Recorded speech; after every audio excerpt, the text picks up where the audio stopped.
నమస్తే, మనతో మాట్లాడడానికి జనార్దన్ ఉండి ఒకసారి మాట్లాడదాం. నమస్తే జనార్దన్. నమస్తే. ఉద్యమం జర స్లో అయిందా?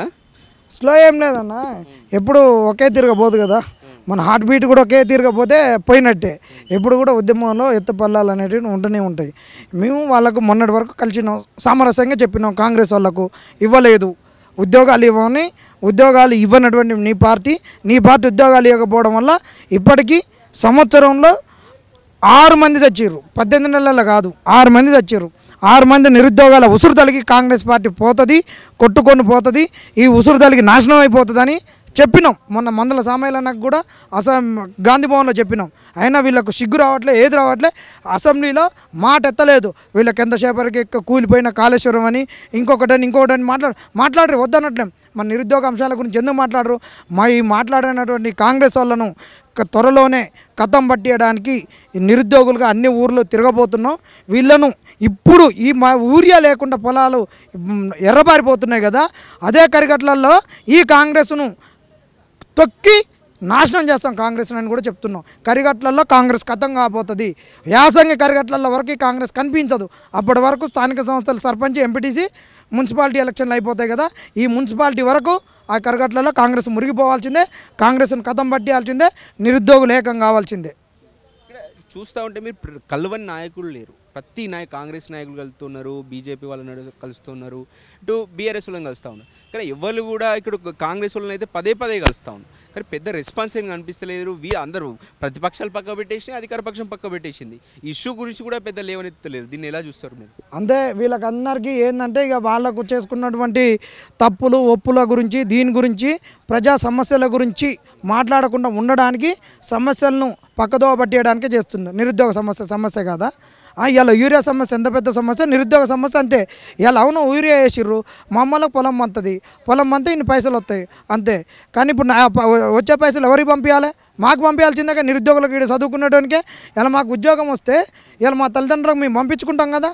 అంటే ఇవాళ నువ్వు ఏం చేసినా కానీ ఆ వచ్చేటటువంటి పైసలు ఏ అవుతుండే ఆ కుటుంబంలో ఉన్నటువంటి విద్యకు, వైద్యానికి, ఉద్యోగాల గురించి వాళ్ళ పిల్లలు చదువుకునే దానికి ఖర్చు పెట్టేదే కదా. అందుకే అడుగుతున్నాం, ఈ సమస్య పరిష్కారం కాకుండా పైన వచ్చేటటువంటి చేయడమే. అసలు రోగం ఏడుందో రోగానికి మందేసేటటువంటి వాళ్ళు కాదు వీళ్ళు. పైన లేపనాలు రాసేటటువంటిది కాంగ్రెస్. మాట్లాడాలి కూడా అంతే, ప్రతిపక్షాలు కూడా అంతే నాశనమైనాయి. ఈ కాంగ్రెస్లో అవి కూడా అట్నే తలగబడ్డాయి, అవి కూడా అట్టనే మోపైనాయి. కేసీఆర్ అన్నట్టు ఏది పడితే అది గత్తర మాట్లాడేది. వాటితో పాటు ఒక నిరుద్యోగ సమస్య పైన ఒక కన్స్ట్రక్టివ్గా మాట్లాడి తెలంగాణ సాధించుకున్న తెలంగాణలో నిధులు నియామకాలన్న తెలంగాణలో నియామకాలు ఎటుపోయినా నిరుద్యోగులు ఎందుకు చస్తుర్రు? నిరుద్యోగ అంశాన్ని ఎందుకు మాట్లాడరు? ప్రతిపక్షాలు ఎందుకు మాట్లాడరు? అధికార పక్షాలు ఆగం చేస్తున్నా, ప్రతిపక్షాలు గడ్డి పీకుతున్నాయా? వాళ్ళు అంటే వీళ్ళు తందానంటారా? వాళ్ళు చంపితే వాళ్ళు చంపడం వల్ల సచ్చినటువంటి వాళ్ళ పాటలు మోస్తుందా ప్రతిపక్షాలు వస్తాయా? వాళ్ళు చంపితే వీళ్ళు వచ్చి బొంగులు తలుతారా? వీళ్ళొచ్చు ఏం చేస్తారు? వీళ్ళొచ్చి ఈ పాడలు మోసి ఇక్కడ నుంచి సానుభూతిని పొందుతారా? వాళ్ళు సాగుకొడితే వీళ్ళు సానుభూతి పొందుతారు వచ్చి పాడలు మోసి. ఇదే కాంగ్రెస్ ఈ తెలంగాణలో మోపైనటువంటి పార్టీల యొక్క పనితీరు. ఎమ్మెల్సీ ఆయన తీన్మార్మల్లయ్య మాట్లాడు, ఈమె కవితమ్మ మాట్లాడదు. ఆయన తీన్మార్మల్లయ్యను నిలదీస్తుంది పోతే ఆయన కవిత పంపించినటువంటి వాళ్ళు కవితతో తాగి వచ్చి మాట్లాడుతున్నారు, ఈ దొంగలని మాట్లాడతారు. ఈ కవితమ్మ నిరుద్యోగుల గురించి మాట్లాడదు. అరే వాడు మల్లిగాడు అట్టనే అన్నాడు, వాళ్ళు నా కాడికి రాలేదు పోలేదు, పొరగాల సమస్య జెన్యున్గా ఉందని 3 నెలల సంది ఎక్కడన్నా మాట్లాడిందా? ఇలా 100 రోజులు అన్న 103 రోజులు అన్నదు 3 నెలల 15 రోజుల దినాల నుంచి ఏనాడన్నా ఈ 6 దింపుడు గల్లాల గురించి, 6 తద్దినాల గురించి, ఈ నిరుద్యోగుల గురించి ఈ కవితక్క ఏనాడన్నా మాట్లాడిందా? కవితక్క నోట్లోకి వెళ్ళి మాట వచ్చిందా? ప్రతిపక్ష నాయకులు మాట్లాడరు, మా నుంచి గెలిచిన గ్రాడ్యుయేట్ ఎమ్మెల్సీలు మాట్లాడరు, ఎవరు మాట్లాడరు. ఈమె రాజకీయం, ప్రతిపక్షాలు రాజకీయం, ప్రతిపక్షాలు మిగతా పార్టీలు అంతే. ఈ కమ్యూనిస్టులన్నా అంతో ఇంత మొన్న కొట్లాడి వచ్చారు, వాళ్ళు కూడా రావాలి, కొట్లాడిన దాని నుంచి ఇప్పుడు మీ బలం సరిపోతుంది, మీకు బలం కావాలి కొట్లాడడానికి, ఎలా ముందుకు వెళ్ళబోతున్నారు? మా బలం ఎందుకు సరిపోదన్న? బలం ఏం కాదు, వాళ్ళు సంపాదించి వెనకేసుకున్నారు, వాటి గురించి మాట్లాడుకుంటున్నారు. అట్లనే డబ్బులు కనుక నిరుద్యోగులకు వచ్చి ఉంటే ఇలా మా సమస్య పోయేది. అంటే నిరుద్యోగులకు ఈ ప్రభుత్వాలు ఈ అక్రమంగా డబ్బులు లీకేజీలు కాకుండా స్కీములలో ఉండుంటే వీళ్ళకు నిజంగా ఉద్యోగాలు వచ్చాయి. తెలంగాణలో నిరుద్యోగ సమస్య రూపుమాపేది. మాకెందుకు శక్తి సరిపోదు? వీళ్ళు లంగాలు కాంగ్రెస్ వాళ్ళు ఇష్టం వచ్చిన నోటిఫికేషన్లు ఇస్తే వాళ్ళేం లీక్లు అన్నారు, వీళ్ళేం చేస్తున్నారు? కోర్టు మెట్లు ఎక్కేటట్టు నోటిఫికేషన్లు. మరి కోర్టు మెట్లు ఎక్కుతందుకు యాడ్ నుంచి పైసలు వస్తాయి, గాఢమా శక్తి సరిపోవట్లేదు. మరి అడ్వకేట్లు యాడ్ నుంచి వస్తారు, పుణ్యానికి వస్తారా? మరి కాంగ్రెస్ వాళ్ళు మొన్న నిరంజన్ రెడ్డిని ఎందుకు తీసుకొచ్చారు? పెద్ద అడ్వకేట్ను రోజుకు 30 లక్షలు పెట్టి గలాంటి కాడ మా శక్తి సరిపోదు, కొట్లాడుతుంది మా శక్తి ఎందుకు సరిపోదు? కాంగ్రెస్ వాళ్ళ శక్తి సరిపోకనే కదా నిరుద్యోగులతోటి నిరుద్యోగులతోటి కొట్లాడించి గెలిపించుకున్నటువంటి వాళ్ళు. మా శక్తి కొట్లాడడానికి సరిపోతుంది, ప్రభుత్వాలను గద్దె దింపడానికి సరిపోతుంది, వేరే వాళ్ళని గద్దెనెక్కేయడానికి సరిపోతుంది. ఈసారి అట్లా కాకుండా వచ్చే ఎన్నికలలో దీన్ని ఒక కన్స్ట్రక్టివ్గా తీసుకుపోవడానికి పనిచేస్తాం. మా శక్తి ఎక్కడ సరిపోదంటే వీళ్ళు అక్రమంగా కాంగ్రెస్ వాళ్ళు నోటిఫికేషన్లు ఇచ్చి సక్రమంగా చేయకుండా దొంగ లీగల్ రూల్స్ తోటి ఇచ్చినప్పుడు కోర్టు మెట్ల దగ్గర మా శక్తి సరిపోదు అంతే. దానికి ప్రతిపక్షాలు రావాలి, తెలంగాణలో ఉన్న సబ్బండ వర్గాలు కూడా దీనికి ఆర్థిక సాయం చేయాలి. అట్లానే జోలె పట్టుకొని పోతే ఒక బిడ్డను సావగొట్టిర్రు కాంగ్రెస్. ఒక బిడ్డను వీళ్ళు పోలీసులు వాళ్ళ ఇంట్లోకి తోలితే వాళ్ళ అమ్మోళ్ళు మా ఆడపిల్ల మా ఇజ్జత్ తీసినాం అది ఇదంటే ఆ బిడ్డ మానసిక క్షోభకు గురై ఉరేసుకొని చచ్చిపోయింది. ఇది కాంగ్రెస్ వాళ్ళు చేస్తున్నట్టు వైనం, ప్రతిపక్షాల పనితీరు ఇదంతా ఉన్నది. కాబట్టి వీళ్ళని మేము ఏమంటున్నామంటే వీళ్ళు దొంగలు లంగలు లఫంగులు అంటున్నాం. ప్రతిపక్షాలు కూడా సిగ్గు తెచ్చుకొని వ్యవహరించాలంటున్నాం. మీ ఇప్పుడు వచ్చేటటువంటి వాళ్ళు ఇప్పుడు ఏదో తెలంగాణలో ఏదో జరిగిపోయింది ఇదంతా ఆగమైపోయిందని మాట్లాడేటటువంటి వాళ్ళు కూడా పెద్దలు కూడా ఏం చేయాలంటే బీసీ వాదం అన్ని మాట్లాడేటోళ్ళు నిరుద్యోగుల గురించి మాట్లాడరు. ఆయన అంటాడు ఇంకొక ఆయన 42% లేనిది నేను ఇచ్చే కొట్లాడి ఉద్యోగాలు తెప్పిస్తే అలా బీసీలకు రావు, 42% లేకుండా ఆ ఉద్యోగాల గురించి 42% ఎప్పుడవుతుంది, ఎప్పుడు ఉద్యోగాలు వస్తాయి అంటే ఇంకా మళ్ళీ 2-3 ఎలక్షన్లు అయ్యేంత వరకు నిరుద్యోగులు ఇట్నేసా వల్ల మరి ఇన్ని రోజులు ఏం చేసిరు అంటున్నాం. కాబట్టి ఏది పట్టించుకోకుండా త్వరలో నోటిఫికేషన్ తీయాలి, లేకుండా మేము మీ సంగతి ఏందో చెప్తాం. ఈ కరగట్లలో కాంగ్రెస్ను తొక్కి నారాధిస్తామని చెప్తున్నాం, కాంగ్రెస్ కథం చేస్తామని చెప్తున్నాం. చెప్పు ఆస్మా, ఏమంటారు మీరు దీనిపై? ఇప్పుడు ఏం చేయబోతా ఉన్నారు? ఎలా మీ కార్యాచరణ ఎన్నో ఉండబోతుంది? నేను ఒకటి గమనించిన, కవితక్క 103 రోజులు సంఖ్యతో చెప్తుంది నంబరు. 103 రోజులు మా అన్నతో మాట్లాడక 103 రోజులు అవుతుంది, నేను చాలా బాధపడుతున్నా అన్న అని చెప్పేసి కేటీఆర్కి చెప్తుంది. అక్క నువ్వు 103 రోజుల నుంచి ఎంత క్షోభను అనుభవిస్తున్నామో మాకు కూడా అర్థమవుతుంది. కానీ మేము కూడా నిరుద్యోగులం 23 నెలల నుంచి అంతే బాధపడుతున్నాం. 103 రోజుల సంఖ్య ఎక్కువనా, 23 నెలల సంఖ్య ఎక్కువనా? మరి నువ్వు నిరుద్యోగుల గురించి ఎందుకు మాట్లాడవక్క? ఎందుకు మాట్లాడవు? ఇప్పటికీ పదవి బాయ్, నీకు అసలు పార్టీల సభ్యత్వము బాయ్, కుటుంబంలో నీ ప్లేసు బాయ్, అన్నీ బాయ్. అయినా సరే ఎందుకక్క నిరుద్యోగుల గురించి ఇప్పుడు నీకు ఎవరు కావాలి తోడు? ఏ సమస్యలు కావాలి? ఎంతసేపటికి పదవులు పార్టీ పెడుతుంది అంటుంది, మమ్మల్ని కలుపుకొని పెడుతుందా? ఏది మరి కలుపుకోవడం అంటే? నీకు అన్ని అధికారాలు ఉన్నప్పుడు మమ్మల్ని అసలు కేర్ చేయకుండా ఈరోజు అన్నీ పోయినాయని చెప్పేసి అన్నీ పోయిన తర్వాత మమ్మల్ని కలుపుకోవడం, అది కలుపుకోవడం అంటారా? నీకు ఏ దారి లేక గోదారి దిక్కన్నట్టు మమ్మల్ని పట్టుకుంటున్నావేమో. నా నినాదం నిరుద్యోగుల సమస్యలే మేను అని చెప్పేసి మాట్లాడుతూ ఉంది. నిరుద్యోగుల సమస్యల పైన ఇదే ఇందిరా పార్క్లో ధర్నాకు కూర్చుందా, దీక్షకు కూర్చుందా? పార్టీ ఉంటుంది కావచ్చు కదా, ఫ్యూచర్లో కాదు, కూర్చున్నప్పుడు ఆలోచిస్తాం మేము కూడా. ఎందుకంటే ఒకటేసారి నువ్వు చెప్పిన మాట నమ్మి మేము పోలేం కదా. ఆల్రెడీ 10 సంవత్సరాలు మీ పాలనను చూసినాం మేము. చూసిన తర్వాత కూడా నువ్వు మొన్నటికి మొన్న 42% రిజర్వేషన్ కోసం కూర్చుంటివి, అది ఇక్కడ ఆమోదించి అనగానే రంగులు పూసుకుంటివి. మరి నిరుద్యోగులు ఇంత బాధపడుతున్నారని ఏ రోజైనా కన్నీళ్ళు పెట్టుకున్నావా? నువ్వు కన్నీళ్ళు పెట్టుకున్నావా అక్క? మరి ఎందుకు మేము నీ పక్షాన చేరాలి? ఎందుకు చేరాలి? మాకు కూడా అసూరెన్స్ కావాలి కదా. నువ్వు మా తరపు నుంచి ఏం చేస్తావు అనేది చేసి చూయించక్క. ఇప్పుడైనా నీకు మంచి అవకాశం ఉంది, చేసి చూయిస్తే అప్పుడు ఖచ్చితంగా మేము నమ్మే పరిస్థితి ఉంటే మేము నమ్ముతాం. ఇప్పటికైనా ప్రశ్నించని అంటున్నాము. ప్రశ్నించాలే ఫస్ట్. లేదు నేను నిరుద్యోగులను కలుపుకొని పోతా అంటే కలుపుకోగానే మేము కలవడానికి సిద్ధంగా లేము. ఆ రోజు మీ కుటుంబం అండ ఉంది కాబట్టి మొత్తం కాలదన్నీరు మమ్మల్ని, నిరుద్యోగులందరినీ. అలాంటిది ఈరోజు నీ కుటుంబం దూరం అని చెప్పేసి మమ్మల్ని తీసుకుంటా దగ్గరికి అంటే అది కాదు. ఏం లేనప్పుడు కాదు, అన్నీ ఉన్నప్పుడు మమ్మల్ని తీసుకుని ఉంటే, అధికారం ఉన్నప్పుడు అన్నీ ఉన్నప్పుడు మమ్మల్ని దగ్గర తీసుకుని ఉంటే మాకు మంచిగా అనిపిస్తుండే. మేము వెళ్ళి గంటలు బయట వెయిట్ చేసి మీకోసం వెయిట్ చేసిన రోజులు ఉన్నాయి. మరి ఆ రోజు ఎటుపోయి రక్క మీరంతా? మీ పార్టీ ఎటుపోయింది? ప్రతిపక్ష నాయకులు ఎటుపోయారు? ఇదే హరీష్ రావు గారు మా గురించి ఎందుకు మాట్లాడరు? మా సమస్యలు తెలుసు కదా. అన్నీ తెలిసినప్పుడు మా మీద కేసులు పెట్టిరని తెలుసు, మేము జోల పట్టిన సంగతి తెలుసు, గురుకుల విద్యార్థులు జోల పట్టిన విషయాలు తెలుసు, గురుకులాల్లో విద్యార్థులు ఇప్పుడు చదువుతున్న విద్యార్థులు ఫుడ్ పాయిజనింగ్ అయ్యి ఇబ్బంది పడుతున్న సంగతి తెలుసు. అన్నీ తెలిసి కూడా నిరుద్యోగుల గురించి ఎందుకు మాట్లాడారు మీరు? నిరుద్యోగులు అసలు సమస్యగానే కనిపిస్తలేదా? ఉద్యమాన్ని ముందుకు తీసుకోవాలంటే ప్రతిపక్షాల సపోర్ట్ మీకు అవసరం. సో దానికోసం ఎలా ప్రయత్నం చేస్తారు? ఇన్ని రోజులు మేము ఏమనుకున్నామంటే ఒంటరి పోరాటం చేసినాం. వాస్తవానికి మేము ఒంటరి పోరాటం చేసినప్పటికీ వీళ్ళంతా బీఆర్ఎస్ దొంగలు, అసలు ఆ రోజు మల్లన్న గారిని క్వశ్చన్ చేసినా అట్లా అన్నారు. బీజేపీ ఉంది, అన్ని పార్టీలు ఉన్నాయి, వామపక్షాలు ఉన్నాయి, అన్ని కలుపుకొని పోవాలి. అన్నీ కలుపుకొని పోవాలి. ఇప్పుడు మేమేమనుకుంటున్నామంటే అన్ని పార్టీలను, ప్రతిపక్ష పార్టీలను కలుపుకొని పోవాలనే ఆలోచన ఉంది మాకు. కానీ వాళ్ళు ఎట్లా బిహేవ్ చేస్తున్నారంటే వాళ్ళే మా దగ్గరికి రావాలి. మేము ఎందుకు వస్తాం మీ దగ్గరికి, అసలు మేము ఎందుకు వస్తాం మీ దగ్గరికి? ఇప్పుడు కూడా మీ దగ్గరికి మేము రావాలా? మీరు ఓడిపోయారు, అధికారాలు పోయినాయి, మీ పొగరు ఇంకా అనగలేదా?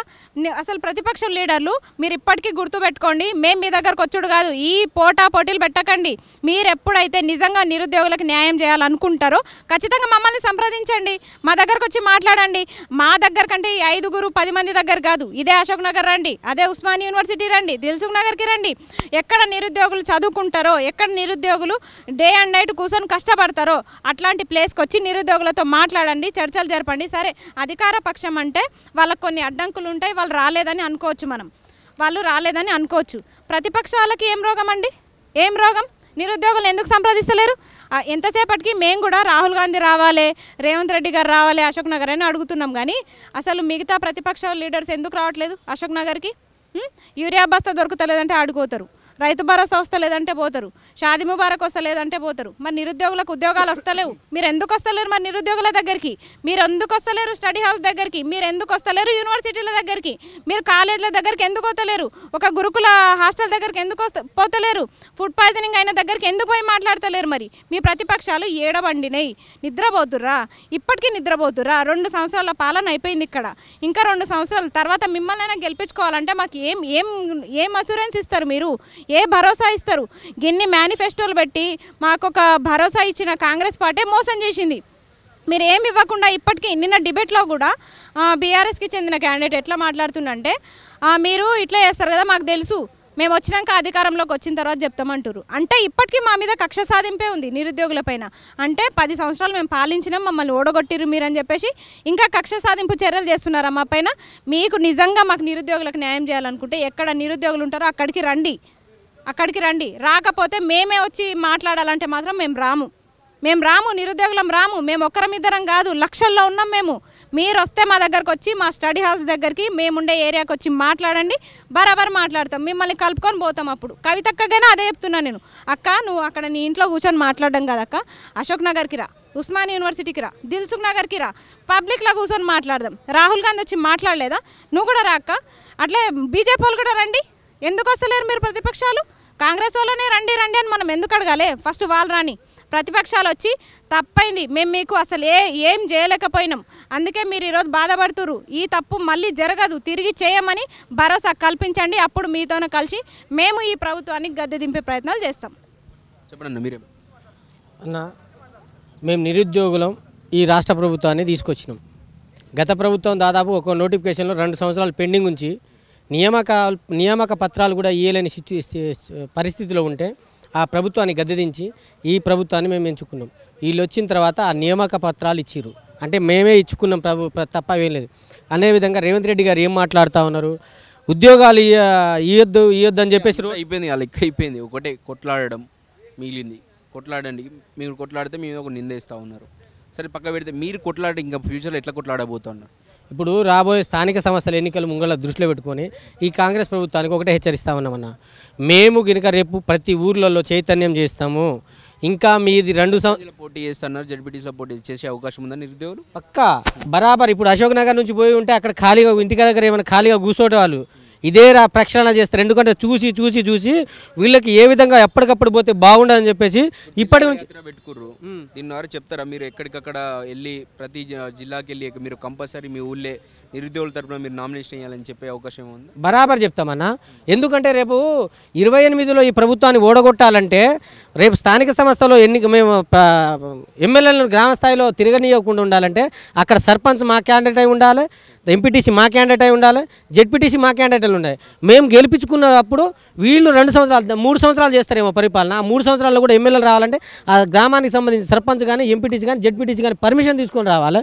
మరి అక్కడ మేము గెలిచినాం అనుకో వీళ్ళు అడుగుపెట్టారు ఈ కాంగ్రెస్ ప్రభుత్వం. అదేవిధంగా 2028కి మాత్రం వీళ్ళు తర్వాత 3 సంవత్సరాలే కదా, దాని తర్వాత 2 సంవత్సరాలు మేము అధికారం ఉంటాం. మా గ్రామాల్లో వచ్చి వీళ్ళు ప్రచారం చేయాలన్నా, మా గ్రామ స్థాయిలో ఓట్లు పడాలన్నా మా సర్పంచ్, మా ఎంపీటీసీ, మా జెడ్పీటీసీ సపోర్ట్ లేకుండా ఒక్క ఎమ్మెల్యేలు కూడా గెలవరు. అది కూడా గుర్తుపెట్టుకోవాలి. వీళ్ళు స్థానిక సంస్థల ఎన్నికలు ఏదో మాకు పెట్టేస్తారు, ఓట్లు పెట్టేస్తారు అనుకుంటారేమో. నిరుద్యోగులు, ఈ రైతులు, ఈ మహిళలు, ఈ పేద ప్రజలే మిమ్మల్ని బుద్ధి చెప్పి ఈ రాష్ట్ర ప్రభుత్వంలో కాంగ్రెస్ ప్రభుత్వాన్ని గద్దెదించి వాళ్ళు అధికారం తీసుకొస్తారు. వీళ్లకు జస్ట్ అసెంబ్లీలో కూర్చోడానికి మాత్రమే కూర్చోబెడతారు. 3 సంవత్సరాలు ఏదో అష్టకష్టాలు పడ్డా కూడా దాని తర్వాత ఈ ప్రభుత్వానికి బుద్ధి చేసి మళ్ళీ దీనికి ఎట్లా అంటే ఒక షెడ్డుకు పంపించి జీవితంలో కూడా తెలంగాణలో కాంగ్రెస్ ప్రభుత్వం రాకుండా చేసి, ఎందుకంటే ఇప్పుడు ఆంధ్రాలో కాంగ్రెస్ ప్రభుత్వం ఎట్లా డిబాచిలు కాదు, ఒక్క ఓటుగాడు ఒక క్యాండిడేట్ నిలబడే పరిస్థితి ఏ విధంగా లేదో తెలంగాణలో కూడా అదే విధంగా చేస్తాం. ఎందుకంటే మా నిరుద్యోగులు పెట్టుకుంటే ఇప్పుడు అటువంటి సిచ్యువేషన్ వచ్చింది. ఖబర్దార్ కొంచెం కాంగ్రెస్ పార్టీ కూడా దీనికి దృష్టిలో పెట్టుకొని ఈ నిరుద్యోగుల సమస్యలను ఫస్ట్ పరిష్కరించి నోటిఫికేషన్ 1,40,000 నోటిఫికేషన్ ఇస్తే బాగుపడతాయి. దాంట్లో 35,000 సంబంధించి డిఎస్సి పోస్టులు ఉన్నాయి. అది నేను స్పష్టంగా చెప్తూనే ఉన్నా, లెక్కలతో చెప్తా ఉన్నా. ఎందుకంటే ఇప్పటికి 2 సార్లు ప్రమోషన్ ఇచ్చారు. లాస్ట్ ఇయర్ మీరు అసెంబ్లీ సాక్షిగా 22,000 అన్నారు, ప్లస్ మొన్న 4,500 ప్రమోషన్లు ఇచ్చారు. దాంట్లో డైరెక్ట్ రిక్రూట్మెంట్ భర్తీ చేయాల్సిన 30%, అంటే 2 సార్లు నోటిఫికేషన్లు పోయి వచ్చేసినాయి. అవి అట్లనే ఉంచినాయి, అంటే ఖాళీలు గుర్తించారనే అర్థం. ఆ నోటిఫికేషన్లు త్వరగానే జీపీఓలు కానీ, డిఎస్సి కానీ, ఎస్ఐపిసిలు కానీ, అదేవిధంగా గ్రూప్స్ కానీ, వివిధ ఎలక్ట్రికల్ డిపార్ట్మెంట్ సంబంధించి జెన్కో కానీ, ట్రాన్స్కో కానీ కూడా తొందరగా నోటిఫికేషన్ ఇవ్వాలనేసి రాష్ట్ర ప్రభుత్వాన్ని కోరుకుంటున్నాం. ఎంత తొందరగా ఇస్తే ఆ రాష్ట్ర ప్రభుత్వం అంత తొందరగా గట్టెక్కే పరిస్థితి ఉంటుంది. లేకుంటే రాష్ట్ర ప్రభుత్వానికి మాత్రం అతి పెద్ద దెబ్బనే ఈ స్థానిక సంస్థల ఎన్నికల ద్వారా జరగబోతుందనేది, అతిపెద్ద తుఫానే రాబోతుందనేసి ప్రభుత్వం కూడా గుర్తుంచుకోవాలి. చెప్పండి, ఏమంటావు? ఏం చేయబోతుర్రు ఉద్యోగులు అంటే నిరుద్యోగులంతా కలిసి? ఇప్పుడు స్థానిక సంస్థలో ప్రతి ఒక్క నిరుద్యోగి ఖచ్చితంగా కదం తక్కి ఏ విధంగా అయితే రిపబ్లిక్ నాడు గోల్కొండలో జెండా పాతిండో మా నిరుద్యోగుల జెండా గోల్కొండ కోట మీద ఎగిరేసి కాంగ్రెస్ ప్రభుత్వాన్ని బద్దలు కొట్టే విధంగా ఎప్పుడైతే మీరు ఇచ్చిన హామీలు అమలు చేయకపోతే మిమ్మల్ని రోడ్డు మీదకి తీసుకొచ్చి బట్టలు విప్పే విధంగా, ఒక్కటే కాదు మీరు ఈ నెలలోనే మీరు యూత్ డిక్లరేషన్ 2 లక్షల ఉద్యోగాలు ఇవ్వకపోతే మా తడక ఏంటో ఈ కాంగ్రెస్ ప్రభుత్వానికి చూపిస్తాం. మేము ఆశ అల్లటప్పలగలం కాదు. మేము ఇవాళ రాష్ట్రం మొత్తాన్ని కదిలిపిస్తున్నామంటే మేము చదువుతున్న చదువులు, మేము చేస్తున్న పోరాటం, మేము అడుగుతున్న ప్రతి ఒక్క దానిపైన ఎంతో అవగాహన ఉంది. కాబట్టి మా నిరుద్యోగుల తరపు నుంచి ఉన్న ఒక్క పర్సన్ నుంచి కనీసం ఎమ్మెల్యే ఉన్నాడా, ఎంపీ ఉన్నాడా, మంత్రి ఉన్నాడా, మా దగ్గర ఉన్న నాలెడ్జ్ కనీసం ఒక్కరి కూడా లేదన్న. అందుకోసం మేము ఏం అడుగుతున్నాం, మీకు ఇంప్లిమెంటేషన్ చేయడం చేత కాకపోతే ఐఏఎస్లు ఉన్నారు, వాళ్ళని అడగండి ఏ విధంగా చేయాలో. లేకపోతే మీ దగ్గర బడ్జెట్ లేదా, ఆ బడ్జెట్కు ఏ విధంగా ప్రణాళిక దానికి ఇచ్చేయండి. మరి కేవలం కాగితానికి మాత్రమే పరిమితం చేసి ఇవాళ తెలంగాణ నిరుద్యోగులు జీవితాన్ని ఆగం చేసి శాపంగా మారిన ప్రభుత్వం కాంగ్రెస్ ప్రభుత్వం కాదా అని మేము అడుగుతా ఉన్నాం. ఏం అడిగినామయ్యా రేవంత్ రెడ్డి గారికి? మీరు ఇస్తున్న హామీలో 420 హామీలు కాదు మేము అడిగింది, ఒక్క హామీ అడుగుతున్నాం. మీరు ఇచ్చిన హామీ అయిపోయింది, వాళ్ళు క్లియర్గా ఉన్నారు, మీరు ఏమన్నా వేసుకోండి, మేము ఇచ్చే టైంలో ఇస్తాం అని ఫిక్స్ అయ్యి కూర్చోరు. మీరు ఇప్పుడు ఏం చేయబోతా ఉన్నారు? అంతే, మీరేమన్నా చేసుకోండి అన్నప్పుడు మేమేం చేస్తామో ఈ నెల రోజుల్లో మీకు తెలుస్తుంది. మేము చేస్తే మీరు కాదు, తెలంగాణ మొత్తం తిరుగుతాం, నిరుద్యోగులు రోడ్డు మీదకి తీసుకొస్తాం. మాతో పాటు ఏ విధంగా అయితే మా అమ్మ నాన్న అక్క తమ్ముళ్ళు ఏ విధంగా అయితే రైతులు ఓట్లేశారో మా అమ్మ నాన్న కూడా మాకు సపోర్ట్గా చేసి రోడ్ల మీదకి వచ్చి మిమ్మల్ని ఖచ్చితంగా రోడ్డుకి ఈడ్చి మిమ్మల్ని ఇక్కడ కాదు, మేము నినాదం ఇస్తే మేము రోడ్డు మీదకి వస్తే అక్కడ ఢిల్లీ బద్దలయ్యే విధంగా ఢిల్లీ కోటను బద్దలయ్యే విధంగా మా నినాదం అనేటువంటి వినిపిస్తుంది. మేము ప్రధానంగా మీరిచ్చిన ఉద్యోగ నోటిఫికేషన్ ఇవ్వకపోతే మా దెబ్బ ఏ విధంగా ఉంటుందో నెల రోజుల తర్వాత మీకే మేము చెప్పడం కాదు, నిరుద్యోగులు చెప్పడం కాదు, వీళ్ళు చెప్పడం కాదు, మీ ఎమ్మెల్యేలే చెప్తారు మా దెబ్బ ఎలా ఉంటుందో.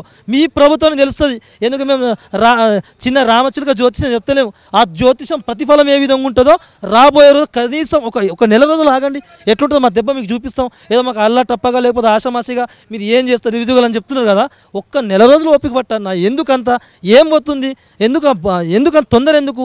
బ్యాగులు మోసినట్టు కాదు కదా మా నిరుద్యోగులతో పెట్టుకోవడం. మాతోటి ఎప్పుడైతే నిరుద్యోగులతో నువ్వు పెట్టుకున్నావో అప్పుడే నిన్ను రాజకీయ సమాధి చేస్తాం. 100 సంవత్సరాలు కాదు కదా, కనీసం ఇంకా ఈ కాంగ్రెస్ ప్రభుత్వాన్ని తెలంగాణ రాష్ట్రంలో భూస్థాపితం చేయడం ఈ నిరుద్యోగుల మాత్రమే అవుతుంది, ఎవరి వల్ల కాదు. మేము ఏ విధంగా గెలిపించినామో అదేవిధంగా నీ ప్రభుత్వాన్ని, నిన్ను, నీ ఎమ్మెల్యేని, నీ మంత్రులని, నీ వ్యవస్థని ప్రతి ఒక్కరిని తరమకపోతే మేము ఈ రాష్ట్రంలో కనబడం.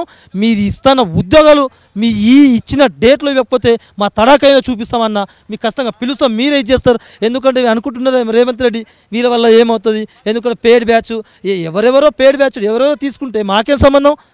ఈ తెలంగాణ రాష్ట్రంలో మేము నిజాయితీగా కొట్లాడుతుంటే నిరుద్యోగుల తరపు నుంచి ఇవాళ అశోక్ నగర్ మొత్తం తమ్ముళ్ళు మొత్తం ఇవాళ బాత్రూంలోకి వెళ్ళి ఏడ్చుకుంటూ సందర్భాలు, బయటకు వచ్చి మొహం కడుకొని అన్ని సట్టా బుట్ట సర్దుకొని వాళ్ళు డబ్బులు కట్టలేక, కనీసం తిండి లేక, ఉండడానికి ఇల్లు లేక, బట్ట లేక, కనీసం వారం స్నానం చేయలేక, కనీసం అక్కడ ఉండి ఏడ్చుకుంటా బస్సులు ఎక్కుంటా రైల్వే స్టేషన్లోకి వెళ్ళుకుంటా లిఫ్ట్లు ఆడుకుంటా ఇవాళ ఇంటికి చేరుకున్న పరిస్థితి మనకు కనబడతా ఉంది. మేము ఏం అడుగుతున్నామన్నా వాళ్ళ కన్నీటి బాధ ఆవేదన కనిపిస్తలేదన్నా అని మేము అడుగుతా ఉన్నామన్నా. మేము